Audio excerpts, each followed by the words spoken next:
Boa tarde, gente. Eu agradeço ao Clepton e a toda a comissão organizadora desse evento pelo convite. É um prazer estar aqui apresentando um pouco as arqueias para vocês. Mas como eu não sei qual a formação de vocês, eu não sei em que semestre vocês estão, de que curso vocês são, eu fiquei pensando, eu falei, provavelmente o pessoal deve estar perguntando o que são arqueias, quem era Wöse e quem são os Eucária. Então, eu acho que, antes de mais nada, é melhor a gente começar a explicar um pouco quem é quem nessa história. Então, eu peço até desculpas de antemão para vocês, eu não sabia que eu achei que eu tinha um pouquinho mais de tempo, então talvez eu tenha que acelerar um pouco, mas depois, se necessário, eu tiro dúvidas para vocês. A gente pode discutir. Quem foi Carl Wöse? Que história é essa de arqueia? Que história é essa de Eucária? Carl Wöse foi esse senhor aqui, ele faleceu há 3 anos atrás, Ele era um microbiologista americano e que em 1977 ele propôs que os procariotos, vocês lembram, procariotos são células diferentes de eucariotos porque elas não têm um núcleo definido, elas não têm organelas definidas. Procariotos são organismos estruturalmente mais simples do que os eucariotos tipo nós somos eucarióticos. Em 1977, o Carl Wöse publicou um artigo, ele e o Fox publicaram um artigo onde ele propunha que os procariotos não eram uma coisa só. Procariotos, na época, eram definidos como bactérias, vamos falar mais fácil. Na verdade, então, ele propunha que bactérias não eram uma coisa só, que, na realidade, bactérias deveriam ser divididas em 2 grandes grupos, um chamado bactérias, que eram as bactérias conhecidas, e um que ele passou a chamar de arqueobactérias. Então, o nome arqueia começa aqui. Esse artigo ele saiu na versão impressa em 1977, no dia 3 de novembro, e isso é importante vocês saberem. O mundo era muito diferente quando não tinha internet. Vocês são de uma geração que, para vocês, a internet faz parte do dia a dia, a gente não. Eu entrei na faculdade em 1977, não existia internet. Como é que a gente ia atrás de artigos? Como é que a gente sabia o que estava acontecendo no mundo da ciência? A gente tinha que ir na biblioteca, toda semana chegava uma revistona, parecia uma lista telefônica, com tudo de novo de artigos que tinham sido publicados. Então a gente tinha que sentar, folhear aquilo, procurar, achar a revista que tinha saído, o artigo que a gente queria, aí você ia atrás do bibliotecário para ver se existia aquela revista na nossa biblioteca. E isso era uma demora muito grande, as informações não passavam tão depressa. Então vejam, por que eu estou trazendo toda essa introdução? Porque em 77 não se sabia nem muito bem como definir o que era uma bactéria. E ele já propunha que as bactérias não eram um grupo só, eram 2 grupos de organismos. Então, isso foi uma informação bastante bombástica para os pesquisadores daquela época. Porque, de acordo com ele, os organismos procarióticos poderiam ser divididos em 3 grupos que ele chamou de arqueobactérias, que eram bactérias metanogênicas, na verdade, ou seja, bactérias que produziam metano. Ele chamou de bactérias, o grupo comum, eubactérias, eu não sei se vocês lembram, mas esse radical eu significa verdadeiro, então seriam as verdadeiras bactérias. Aqui, as bactérias metanogênicas, as arqueobactérias, se vocês lembrarem esse radical arqueo, ele dá indício de antiguidade, arqueologia. Então, elas seriam como os ancestrais das bactérias, porque era o único grupo que produzia metano, e se vocês lembrarem de conceitos lá do 2º grau, há uma hipótese de que quando a vida surgiu na Terra, a Terra era um ambiente anaeróbio, ou seja, sem oxigênio, era um ambiente quente, era um ambiente ácido, era um ambiente que você produzir metano era muito compatível naquela época. Então, eles acreditavam que talvez elas fossem os ancestrais das bactérias comuns. E o 3º grupo seriam os eucariotos, que na época ele chamou de eucariotos. Obrigada. Vamos entender um pouquinho mais por que isso foi tão bombástico. Se vocês pensarem naquela época, em 1977, os seres vivos eram classificados em 5 reinos. E esses 5 reinos foram separados mais ou menos com características fenotípicas, ou seja, como o organismo se alimenta, qual é o tipo de nutrição que ele faz, como ele obtém sua energia. Pode mudar aqui, por favor. Que está aqui. E vejam, olhem como isso dá uma sensação muitas vezes equivocada para a gente, parece que é uma noção evolutiva. Então você teria o reino Monera, onde estavam as bactérias e as cianobactérias, mas todo mundo bactérias. Era o reino Monera, que seria teoricamente o mais primitivo. A partir dos Moneras surgiria o reino protista, muitas vezes chamado de eucariotos inferiores, tá? Onde eu tinha protozoários e algas unicelulares, e finalmente desse grupo surgiriam o que se chama a coroa da árvore, os eucariotos superiores, que são quem? Vegetais, animais e fungos.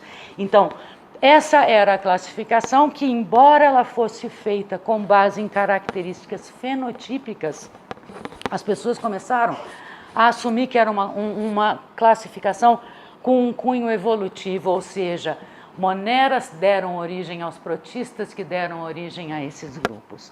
O Wöse mudou completamente essa visão, porque o que ele pensou? Pode mudar. O que na época ele trabalhava? Ele trabalhava já com ribossomos, o Wöse estava muito interessado na síntese de proteínas.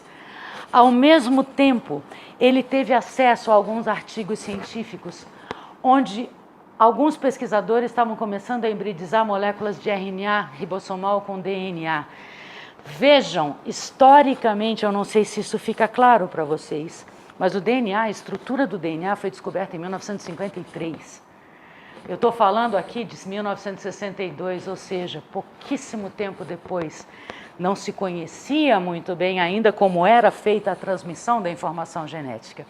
Então, o Wöse trabalhava com proteínas, ele já trabalhava com síntese de proteínas. Alguns pesquisadores estavam começando a trabalhar com os ácidos nucleicos. Ele teve acesso a essas técnicas de hibridização de ácidos nucleicos e ele teve acesso, na minha opinião, ao artigo que foi crucial para ele pensar numa nova metodologia de classificação de seres vivos. Vejam só, em 1962 saiu esse artigo mostrando, em última análise, o seguinte: eles estavam vendo que o RNA, que está presente nos ribossomos, quando você pega o conteúdo de uma célula e desnatura o DNA dessa célula, pequenas regiões do RNA conseguem se hibridizar nesse DNA. O que isso quer dizer? Isso quer dizer que essas sequências são complementares. Então, isso mostrava que o RNA ribossomal era codificado pelo DNA. Então, ele começou a falar, peraí, então existe uma linearidade nessa passagem da informação. E é exatamente isso que ele está dizendo aqui, que quando ele pegava o RNA ribossomal e misturava com o DNA desnaturado de uma mesma célula, eles eram capazes de formar pequenos híbridos. Ótimo. Além disso, ele teve acesso a esse trabalho aqui, que na minha opinião é marcante. Se vocês quiserem, todos esses trabalhos que eu estou citando, eu tenho os PDFs, tá? Se alguém tiver interesse. O que ele viu nesse trabalho daqui? Esses dois pesquisadores, o Linus Pauling e o Zucker Kandel, eles começaram a se perguntar aonde estaria guardada a história evolutiva dos seres. E eles chegaram à conclusão que se o DNA é a molécula informacional, se o DNA carrega as características genéticas, muito provavelmente no DNA vão estar guardadas as informações da história evolutiva dos seres vivos. O que o Wöse pensou? Ele falou, muito bem, todas as células, todos os seres vivos têm ribossomos. Em todos os seres vivos, os ribossomos são encontrados tem RNA ribossomal. Em todos os seres vivos, os ribossomos fazem a síntese de proteínas. O que pode ser que a gente possa começar a deduzir? Talvez organismos evolutivamente mais próximos tenham os RNAs ribossomais mais semelhantes do que organismos evolutivamente muito distantes. Eu não sei se fica clara essa ideia para vocês.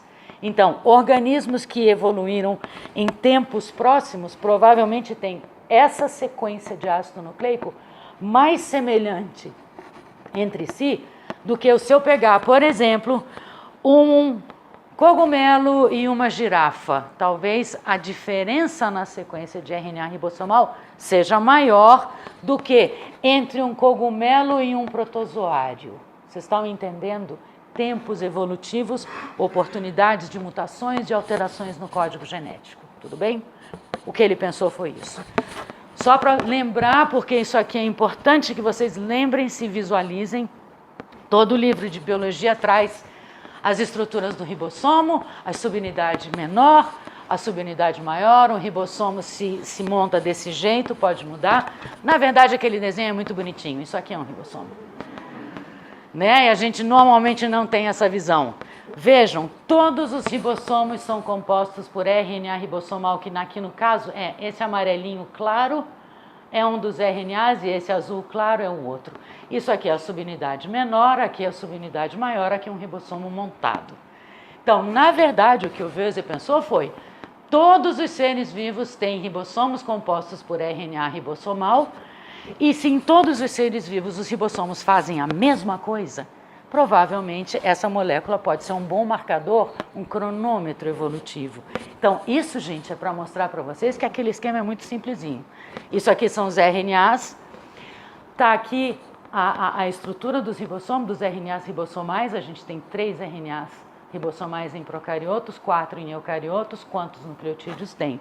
Pode passar. E aqui, em termos de proteínas, além dos RNAs ribossomais, os ribossomos são compostos por proteínas. Isso aqui é arqueobactérias, eucariotos e bactérias. Então, isso é um esquema de Venn, eu não sei se vocês estão acostumados com esse tipo de esquema, mas ele mostra o que existe de único e o que existe de partilhado. Então, se a gente pega, por exemplo, as arqueobactérias, por enquanto vamos continuar chamando elas de arqueobactérias, elas têm 34 proteínas ribossomais que são comuns às bactérias, aos eucariotos e a elas.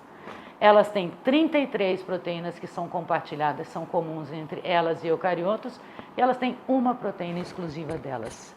Ok, então aqui mostra a complexidade de proteínas ribossomais, como o número de proteínas ribossomais é variável. Pode mudar. O que ele fez então? Ele falou: ótimo, eu vou começar a comparar o RNA ribossomal de diferentes organismos, mas como ele não queria dar um tiro no escuro, ele começou comparando o RNA ribossomal de bactérias bastante conhecidas, tá? Que já eram muito bem classificadas pela metodologia antiga de classificação. Ele simplesmente pegou e comparou aqui algumas espécies de bacilos com uma outra espécie de bactérias, para ele ver se tinha a ver a classificação fenotípica, se ela batia com essa que ele queria fazer de sequências do ácido ribossomal, do RNA ribossomal. Pode mudar. O que ele fez? Isso é de uma maneira muito rápida para explicar. Ele pegou as bactérias, cultivou na presença de fósforo radioativo, tá? Depois ele explodiu essas células, extraiu o RNA ribossomal delas, purificou o RNA e submeteu esse RNA a uma digestão com uma enzima, para ir clivando esse RNA de forma mais ou menos aleatória, em pedaços aleatórios. Separou esses RNAs, isso que vocês estão vendo aqui, esses pontos pretos, isso aqui é como se fosse um raio-x, que nem quando a gente faz uma radiografia de um osso. Muito bem, isso aqui é um filme de raio-x e cada ponto preto desses é uma sequência de RNA que está assim preta porque o fósforo é radioativo, ele impressiona o filme de raio-x. O que o Wöse fez? Ele pegou cada um desses pedaços, sequenciou, pode mudar, Clepton, por gentileza, e olhem o trabalho de chinês que esse homem teve. É um trabalho de chinês, porque eu vou tentar explicar de uma maneira muito simples. Ele construiu uma matriz da seguinte maneira: aqui estão as espécies de bactéria, aqui está aonde ele encontra essa sequência de nucleotídeos, sendo 0 não tem, 1 tem. Ok? Vocês estão entendendo? Presença ou ausência. Então, ele fez para todos esses nucleotídeos de 5 unidades, pode mudar. Ele fez para todos de 6, de 7, de 8, de 9, de 10, está aqui. E no final desse trabalho todo, pode passar, ele conseguiu então fazer a seguinte tabela.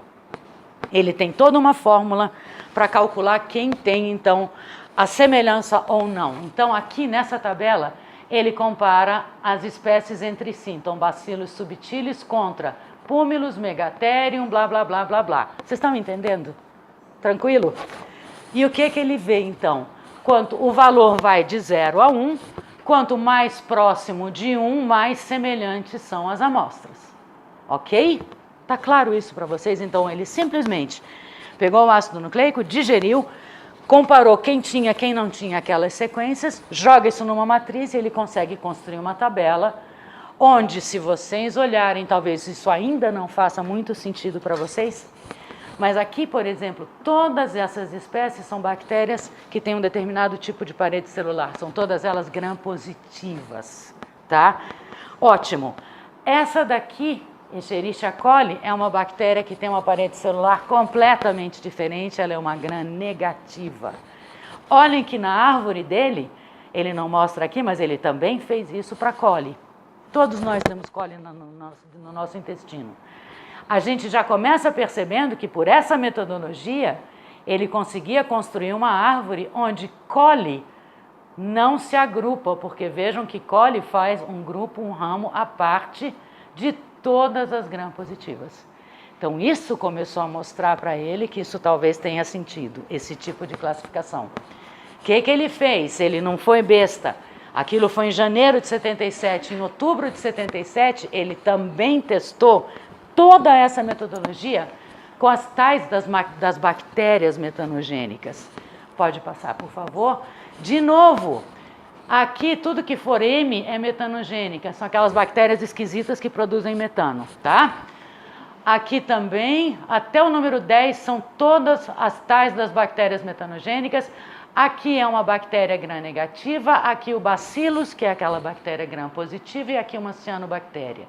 Ele fez todos aqueles trabalhos e, de novo, olhem, quando ele compara o número 1 até o número 10, então, o número 2, o número 3, ele vai comparando entre si. Olhem como os valores todos são 0,29, 26, 0,40, 50, ok? No entanto, quando ele compara todas as metanogênicas dele, que vai até o número 10, quando ele começa a comparar com bactérias gram-negativas, com bactérias gram-positivas e com cianobactérias, vocês conseguem perceber que o valor é muito menor? O que isso indica para ele? Pode passar, por favor. Isso indica para ele que as metanogênicas formam um grande grupo, diferente das bactérias convencionais. Ok? Pode passar? Pode passar? Até que então ele chega e em novembro de 77 ele se atreve e publica uma nova proposição de que procariotos não são uma coisa só. Na verdade, então, ele agora propõe que as bactérias os procariotos vão ser divididos em bactérias, arqueobactérias e eucariotos. Então, seriam eucariotos, bactérias conhecidas, comuns, verdadeiras e arqueobactérias. Pode mudar. Aqui está de novo aquela tabela, só mostrando que realmente os eucariotos entre si têm índices muito mais de similaridade, muito maiores do que quando comparados com as bactérias convencionais ou quando comparados com as metanobactérias. E isso vale para todas as comparações. Então, o que ele diz é exatamente isso aqui, que provavelmente essa capacidade de produzir metano e viver num ambiente anaeróbio, além disso aqui eu não estou contando, mas muitas foram isoladas de ambientes quentes, de ambientes ácidos, ele concluiu de que talvez elas seriam as ancestrais das bactérias e por isso ele resolveu chamar de arqueobactéria. Foi muito infeliz o nome, mas era o que tinha naquela época disponível para eles. Acontece que no mesmo dia que essas revistas chegaram na biblioteca, não existia internet, eu repito, o que aconteceu?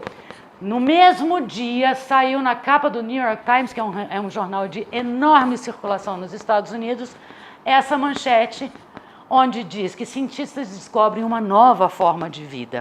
E para completar, a criatura está com as pernas em cima de uma mesa dando uma entrevista.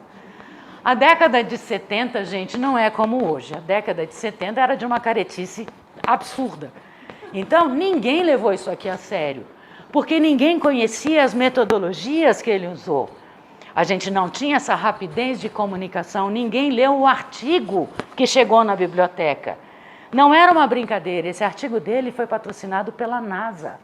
O cara estudava a vida fora do planeta. Então, assim, o cara era um pioneiro, mas que a grande maioria das pessoas não conhecia as metodologias. Então, esse cara foi super esculhambado, ninguém levou a sério. O que aconteceu? Ele continuou trabalhando.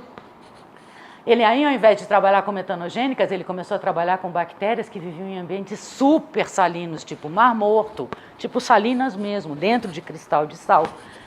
Até que ele fez um artigo, que era meio que uma revisão, fazendo tudo que já se conhecia sobre as tais das arqueobactérias. E o problema todo é que ele dizia que, até aquele momento, elas eram encontradas somente em ambientes bem esquisitos. O que eu falo de ambiente esquisito? Ambientes com pH na faixa de 1, 2, superácidos, ambientes com a temperatura de 60, 70 graus. Então, isso só reforçava a ideia de que elas eram ancestrais. Só que, o que aconteceu quando eles começaram a estudar várias dessas bactérias estranhas, as arqueobactérias? Quando eles começaram a fazer a comparação das sequências, não só das arqueobactérias, mas das bactérias e de eucariotos, eles chegaram numa árvore desse tipo aqui. E a primeira coisa que a gente vê que está equivocado no nome é, se elas são arqueobactérias, como é que elas estão surgindo daqui? Se isso aqui é um ancestral universal, tá? Elas não são, então, ancestrais das bactérias. Porque se a gente olhar, isso aqui é um ramo que vai dar as bactérias, e aqui é um ramo que vai dar eucariotos, e elas não são ancestrais de bactérias. Mas, infelizmente, o nome já estava dado. Era arqueobactéria. Só que isso, em 1990, ele publicou de novo um artigo, agora realmente pegando bem pesado, porque ele falou, ó, nós temos que classificar os seres vivos não mais em reinos, e sim em 3 domínios. Domínio seria uma categoria taxonômica acima de reino. E eu teria, então, o domínio, ao invés de eubactéria, eu passaria a ter o domínio bactéria. Arqueobactéria, ao invés de arqueobactéria, passaria para arqueia. E urcária passaria para eucária, simplesmente porque os nomes eram mais familiares. E desde já, isso é 1990, ele já percebia que as arqueias se dividiam em 2 grandes grupos, ok? E aqui, por essa primeira árvore, eu vou repetir isso, porque isso é um grande marco. Vocês vão ver o que mudou em coisa de 20 e poucos anos. Eu tinha, então, 2 filos chamados Crenarqueota e Euriarqueota, mas o que era interessante era que os seres vivos se dividiam em 2 grandes ramos, onde um ramo está embolado aqui, arqueia e eucária. Então, o título da palestra, eu acho que começou a ficar mais claro. Vese, arqueia, eucária. Ok. Pode passar. Pode passar, porque senão eu vou demorar muito. Pode também. Pode passar. O que aconteceu? Beleza. O que aconteceu, então? Na década de 90, vejam, isso aqui já é um livro de 2010, já se aceitava que existia o domínio arqueia. Esse domínio era dividido em 2 grandes filos, que está aqui, Euriarqueota, tá? Que são organismos que têm uma variedade de fenótipos enormes. As metanogênicas estão aqui, as halófilas estão aqui, eu tenho algumas de ambientes quentes, e as crena, que eram obrigatoriamente de ambientes quentes. Os nomes delas são maravilhosos. Pirococcus, tá? Pyrodictium, tem uma que chama-se Pirococcus furiosus. Ela é furiosa, ela é linda. Muito bem, a gente tinha 2 filos de arqueia. Isso aqui estava meio complicado, mas eu já vou falar sobre ele.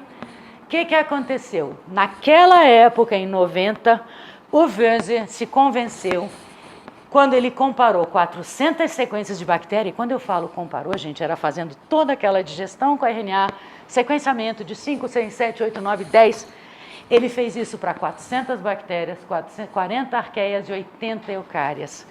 Fazendo essa comparação, ele chegou à conclusão de que agora eu tenho assinaturas, ou seja, eu tenho marcas registradas de sequências para eu separar arqueia, eucária e bactéria. Eu não preciso de mais nada, é isso que ele está dizendo aqui. Ele acha que não vai mudar grande coisa, tá? Dali para frente. E aqui estão as assinaturas, vejam.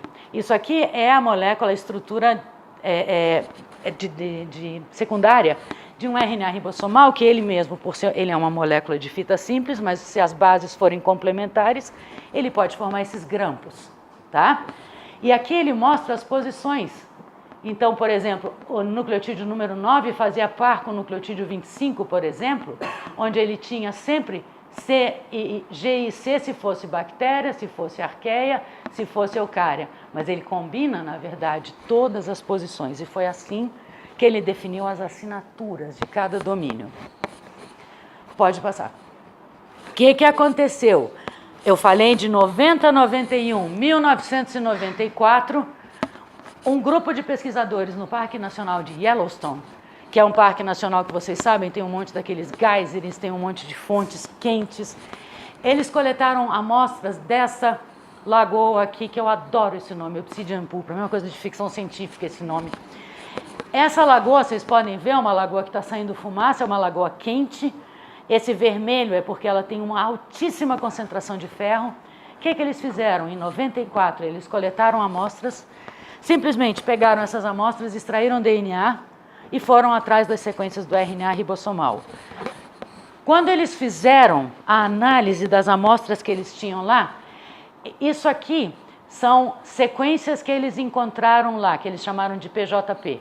Elas não tinham nome ainda, tá? Quando eles viram os pares de nucleotídeo, eles viram que essas duas sequências eram diferentes. Elas não tinham assinatura nem de crena, nem de euri. Elas tinham alguma coisa diferente. Eles estudaram, quando eles começaram a analisar melhor essas sequências, eles chegaram à conclusão que essas duas amostras que eles tinham não eram nem crena nem euri. Pelos RNAs, elas eram um grupo diferente que eles resolveram chamar de um novo filo, Corarqueota. Então agora eu tinha 3 filos. Está aqui o Corarqueota, tá? Então se eu tenho uma árvore, isso é uma forma diferente de apresentar uma árvore, mas eu teria o domínio bactéria, o domínio arqueia e o domínio eucária. Então estava aqui euricrena, o ramo de crena, o ramo de euri, e saía aqui o ramo cora. Pode mudar, Clepton, por favor? Pode em frente, eu vou. Vai, pode ir. Ok, isso foi em 94, 96. A coisa estava andando devagar, a gente conhecia a crena, a gente conhecia a euri, agora tinha ouvido falar um pouquinho de cora, até que saiu esse trabalho super bacana em 2002, onde, usando as técnicas conhecidas, eles não conseguiam descobrir que organismo era esse, porque isso foi do subsolo do mar da Islândia, era uma fenda termal quente, a temperatura lá era 90 graus, quando eles coletaram o cascalho lá do fundo do mar, trouxeram para cima e foram olhar no microscópio, eles viram essa coisa curiosa. Isso aqui é uma coloração que a gente usa um corante chamado DAP, que é para corar DNA. Então, eles viam células grandonas, que a gente chama de cocos, e ele tinha células pequenininhas, redondas, então eram os cocões e os coquinhos. O curioso era o seguinte, tinha vezes que o cocão estava sozinho, mas os coquinhos sozinhos era raro de você encontrar. Aqui tinha um cocão entupido de coquinhos. O que eles viram? Eles não sabiam se isso era um tipo só de célula. Eles faziam microscopia, estava aqui, os cocos grandes e os coquinhos grudados nele. Pode mudar, por favor. Quando eles começaram a fazer sondas de RNA ribossomal, eles fizeram marcadores para diferenciar os RNAs ribossomais, eles viram que os cocos grandes, os cocões, era uma crena arqueota já conhecida, era um gênero chamado Ignicoccus. Só que os coquinhos não eram conhecidos, eles eram totalmente desconhecidos. E eles resolveram chamar de nanoarqueia, porque se vocês olharem o tamanho, olhem como as células eram pequenas. Eram células que tinham mais ou menos meio micrômetro, isso dá mais ou menos 500 nanômetros, é o tamanho de vírus muitas vezes. Quando eles sequenciaram o DNA, eles viram que essas células pequenininhas tinham um genoma muito pequenininho. O genoma delas é minúsculo e elas não codificam a grande maioria das proteínas importantes. Então, na realidade, isso é um tipo novo de arqueia chamado de nanoarqueia, tá? Ela é uma simbionte parasita, a gente não sabe, ela se chama Nanoarchaeum equitans, porque ela está cavalgando o Ignicoccus, tá? Ela é uma das menores arqueias que a gente conhece. Então, beleza, 2002 a gente já tinha Cora, tinha Nano, 2008 surgiu um novo grupo, Talma, pode ir em frente, porque vejam como a coisa começou a passar rápido. Em 90, se vocês lembrarem, eu tinha só 2 filhos. 96 apareceu Cora, 2002 apareceu Nano, 2008 apareceu Talma. Até então, quem trabalhava com biologia molecular era assim, a gente clonava o nosso DNA, sequenciava esse DNA, a gente conseguia sequenciar 300, 400 nucleotídeos por vez. Era um tempo absurdo, tinha que usar fósforo radioativo, era um inferno. Só que o que aconteceu em 2010? Em 2010 a gente teve a explosão do sequenciamento de DNA, novas técnicas. Agora a gente sequenciava milhões de nucleotídeos, muito mais barato, muito mais rápido. E o que aconteceu? Todo mundo começou a fazer uma técnica chamada metagenômica.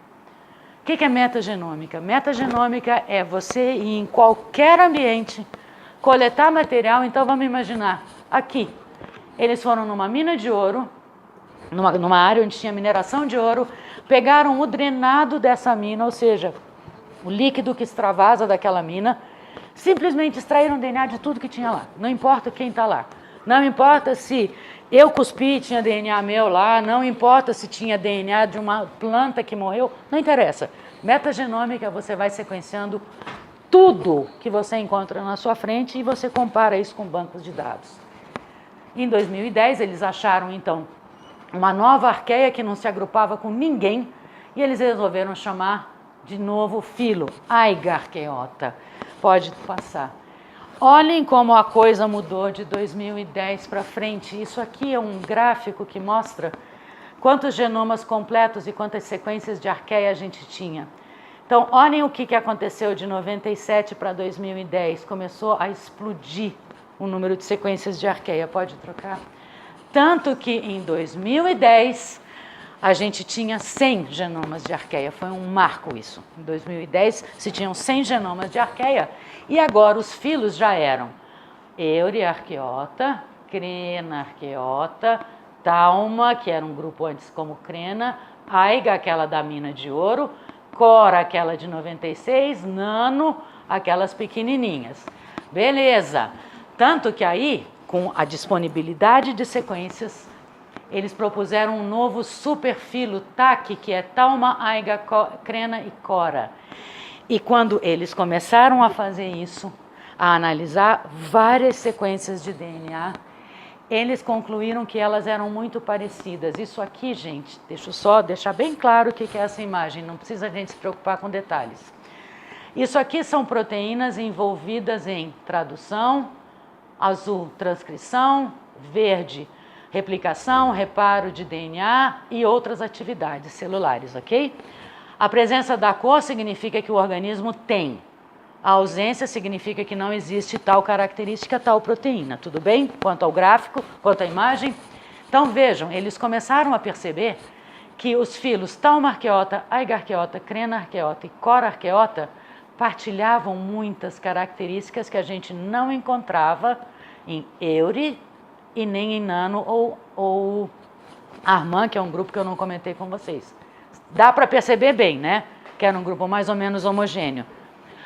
O que aconteceu? Aí começou a confusão para valer, porque em 2012 saiu esse artigo, onde pela primeira vez eles começam a discutir que os eucariotos, na verdade, são arqueias.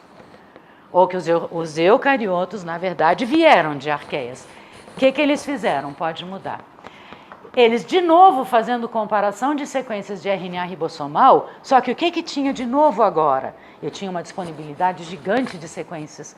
Se vocês lembrarem, eu saí de 2, 3 filos, de 300 nucleotídeos, 400 nucleotídeos por sequenciamento, para milhões de nucleotídeos. Então, agora eu tinha nucleotídeos de tudo que é bicho.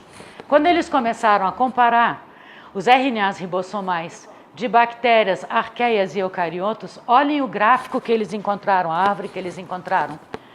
Aqui eu teria 2 grandes ramos, onde um ramo ficariam as bactérias completamente separadas, que lembra aquela árvore inicial, e este segundo ramo, olhem a confusão que é, porque está aqui o filo Euriarqueota bem separado, e aqui sai um grande ramo que junta TACK, o superfilo TAC, e olhem onde os eucariotos surgem.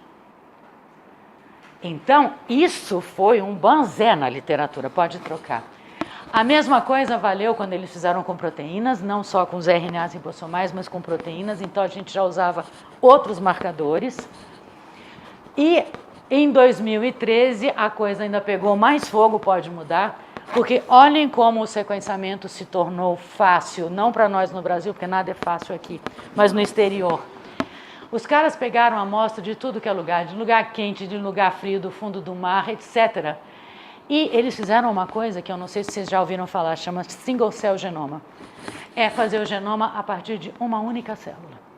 Você duplica o DNA dela milhões e milhões de vezes e faz sequenciamento do genoma, e eles obtiveram 201 genomas em um trabalho só. A partir desse trabalho, eles viram que tinha muito mais arqueia do que a gente pensava. Está aqui o superfilo TAC-TACK, está aqui as eures, que a gente já conhece, e surgiu esse novo filo, que eram de arqueias nanométricas, muito pequenas. Pode mudar, porque a confusão com os eucariotos, eu prometo que eu não vou demorar, porque eu acho que eu já passei do meu tempo. Tá tranquilo? Tá. Aqui foi que a coisa começou a pegar fogo de uma vez. Em 2015, pesquisadores foram perto do fundo do mar, próximo à Noruega, num lugar chamado Castelo de Locke, é no fundo do mar, coletaram amostra de sedimento. Quando eles analisaram a sequência de DNA, pode mudar, o que eles viram? Essa sequência foi classificada como arqueia. Como era de um lugar chamado Castelo de Locke, geograficamente, eles resolveram chamar de Locke arqueota. E estava no auge dos filmes do Thor. Então, é sério, vocês vão ver que a coisa vai ficar pior.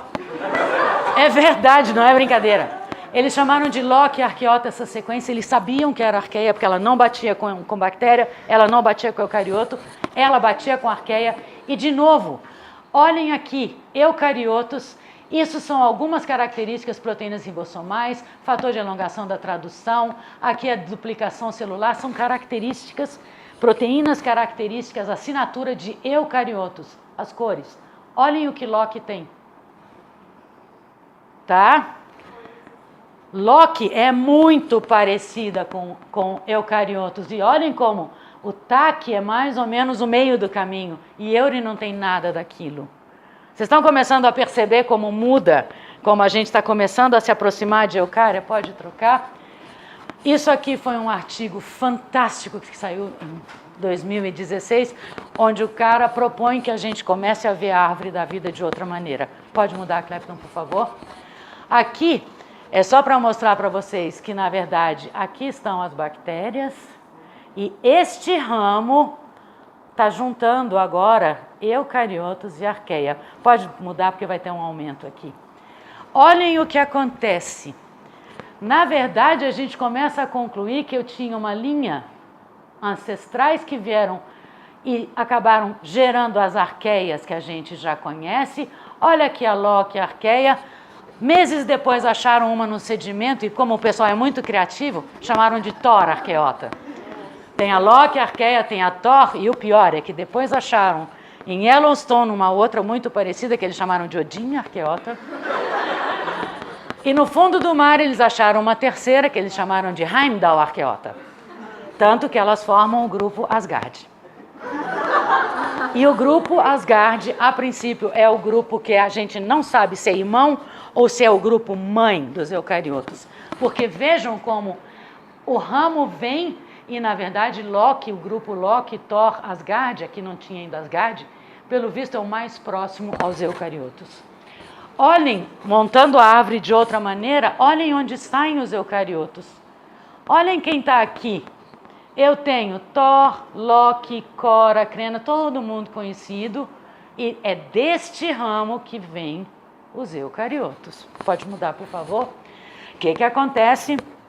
Em 2017 sai um artigo onde eles tentam começar a fazer uma compilação de tudo que a gente tem. E agora, nesse momento, a ciência está pegando fogo, porque estão com duas grandes correntes, uma acreditando que Asgard é mesmo a mãe da gente, ou não, ela é nossa irmã. Pode mudar. Olhem como a coisa mudou. Em 90, Euri, Crena, beleza. Até 2011 a gente tinha Euri, Crena, já tinha Cora, tinha Nano, apareceu Talma, apareceu Aiga, legal. Olhem como está agora. E olhem aqui as meninas, olhem aqui o grupo Asgard.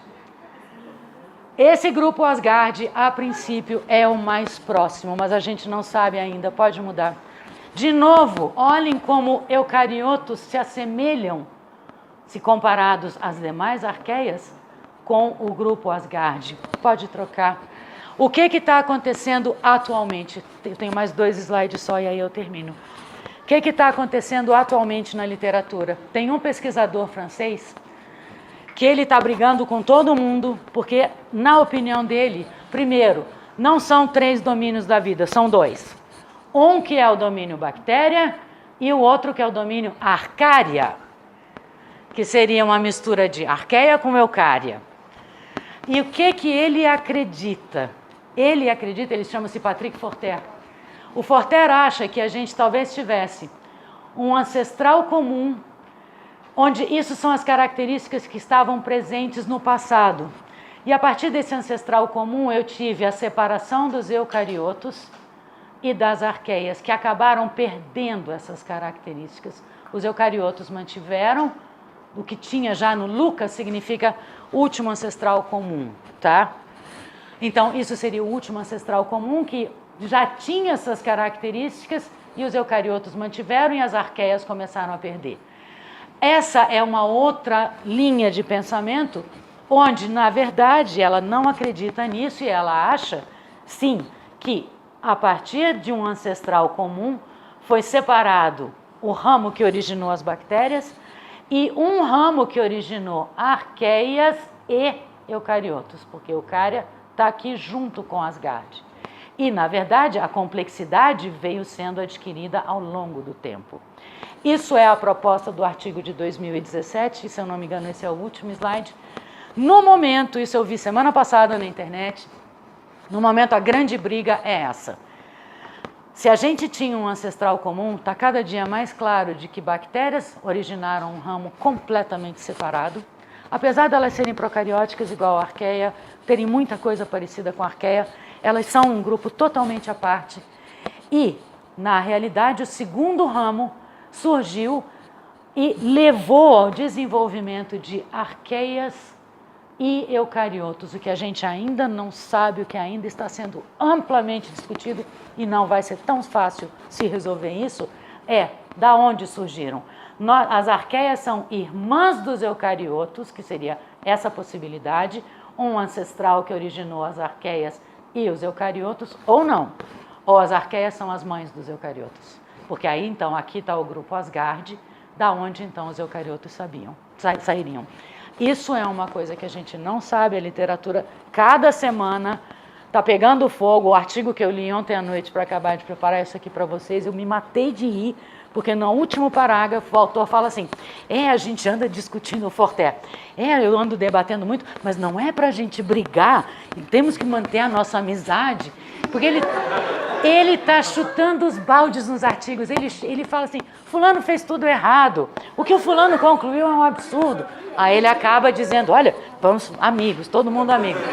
Então, a briga está assim, ele defende essa ideia e, por enquanto, Deus e o mundo está defendendo essa. Qual das duas está certa? Não sei, mas que todos nós somos arqueias. Obrigada.